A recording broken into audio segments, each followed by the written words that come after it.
To lastly note this, another proof of Yeshua in the oral tradition are some things that are obvious. Yeshua taught resurrection. A lot of people don't know the book that they think that they know. And by that, I mean New Testament. Because how many people know that the only school of thought in the era of Yeshua that taught a resurrection are the Pharisees, the same people who teach the oral tradition. Resurrection is a Pharisaic teaching. The Sadducees didn't teach it at all. And the New Testament doesn't speak of the Essenes. The New Testament acknowledges the Sadducees and it acknowledges the Pharisees and it speaks of the scribes. But the main schools of thought that it mentions are the Sadducees and the Pharisees. The Sadducees believe that everything written in the Torah is Torah. Mind you, the Sadducees are the most wicked among our people. So here's what Israelites need to remember. It is the most wicked group among our people that rejected the oral Torah.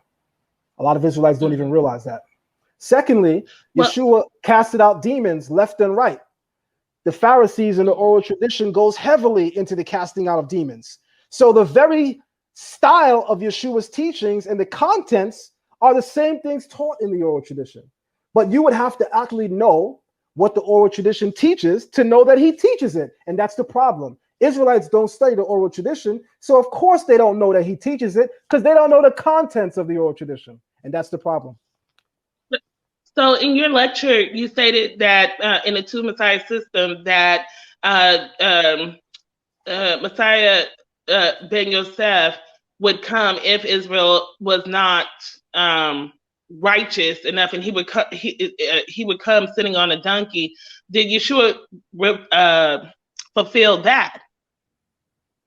The oral tradition says if the people are not worthy, he would come as a humble man on a donkey, and that would be Mashiach ben Joseph, the one who was slain.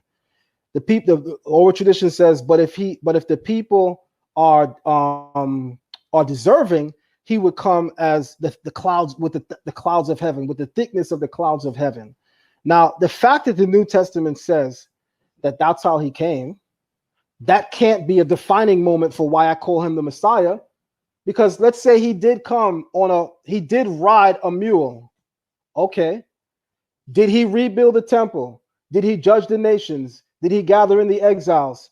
Should I respect his messiahship because he rode on a mule? Or should I respect his messiahship because he fulfilled the main criteria?